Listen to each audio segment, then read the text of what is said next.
Why does the symbol of faith specifically say, "I believe in one baptism for the remission of sins"? Some ecumenists interpret this as meaning that we must accept the baptisms of all other Christians, even those who, like the United Church of Canada, do not require the faithful to accept the divinity of Jesus Christ, the virgin birth, or literal resurrection of Christ. There are other Protestants who completely deny the ever-virginity of Mary, and some who believe that Christ was not born the Son of God, but became the Son of God only by adoption at the time of his baptism by John.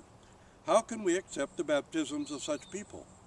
Surely the confession, "I believe in one baptism for the remission of sins," has some other meaning. Can you tell me what this meaning is? Yes, it's true that most of our ecumenists have absorbed a huge dose of Protestantism, and their overall view of Christianity is more Protestant than Orthodox. They believe that they reinterpret or misinterpret, and intentionally, on purpose, misinterpret this verse from this section from the symbol of faith. "I believe in one baptism for the remission of sins." Strictly speaking, the one baptism must be Orthodox, otherwise it's not a baptism. But the reason this was entered in the symbol of faith was because Protestantism didn't exist at the time. So we can't say because it was entered so that we would receive Protestants by chrismation instead of baptism. The Jewish Christians, and I think I mentioned Apostle James in the last broadcast, and a lot of the early Jewish Christians, the Ebionites as they were called, or Nazorians, which is what Apostle James was part of, the Christians of Jerusalem, would have daily baptisms. They would sometimes wash in cold water to, of course, stave off sexual desires. I doubt that really worked, but anyway, they did it. And but they would be baptized regularly.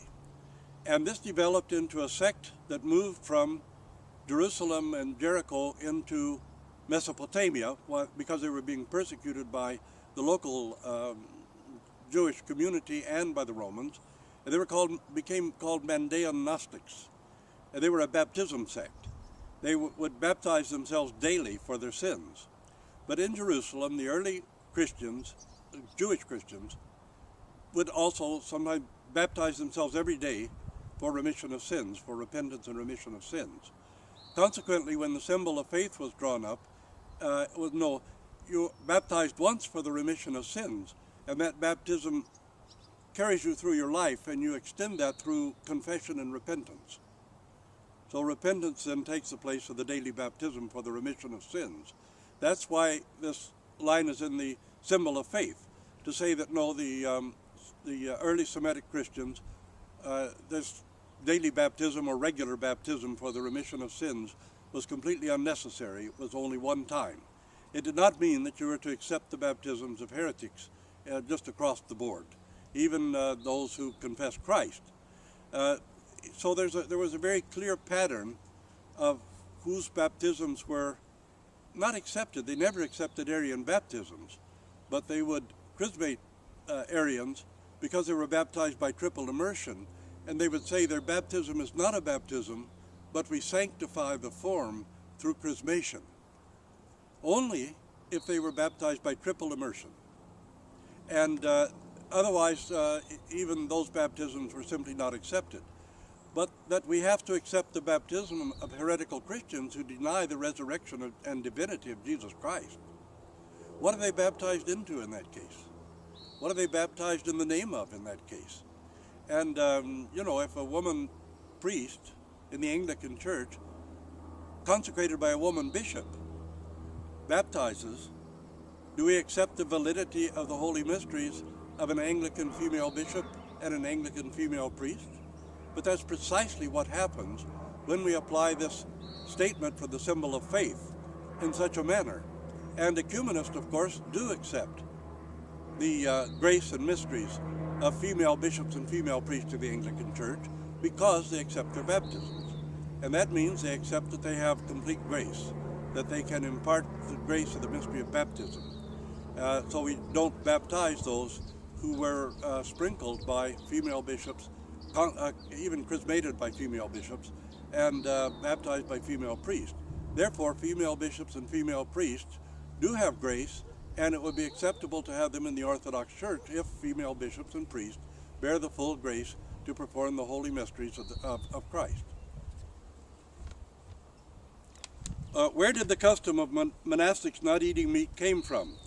I have asked this question several times and got several different answers. I am interested in what your answer might be. Well, the idea of monastics not eating meat did not originate, of course, with Christian monastics. The Manichaean monastics, who were practicing monasticism long before Christians did, at least a century before Christians did not eat meat. But also the Jewish monastics did not eat meat.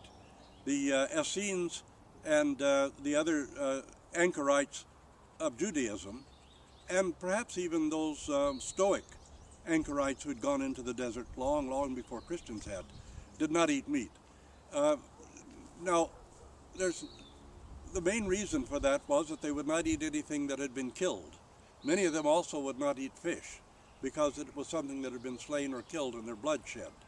And for Jewish Christians, it's clear, or rather Jewish anchorites and monastics, and the Essenes, who were sort of sometimes married monastics, they didn't eat anything that had shed blood because of the Jewish reticence about blood and eating blood or eating things that had shed blood even. So this is where it originated, not with Christianity, but with pre-Christian monasticism among the Jews and Manichaeans and others. So we've carried on that tradition in many respects, not everywhere in the Orthodox world, but in many places of the Orthodox world.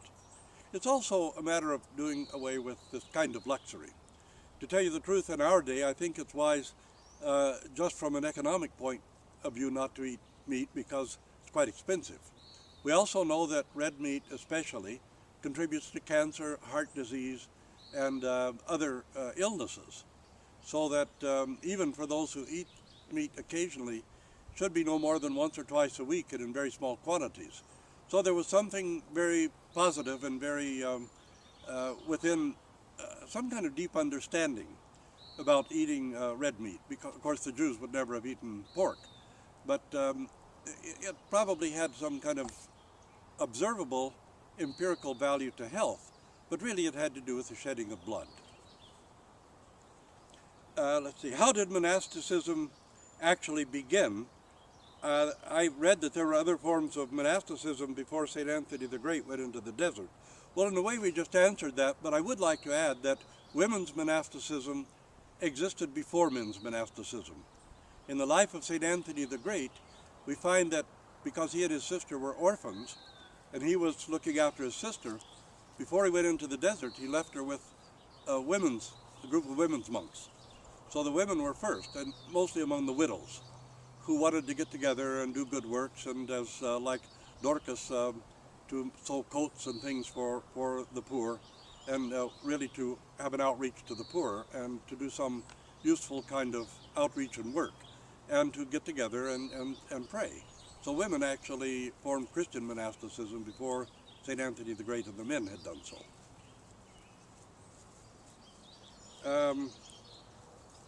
Do you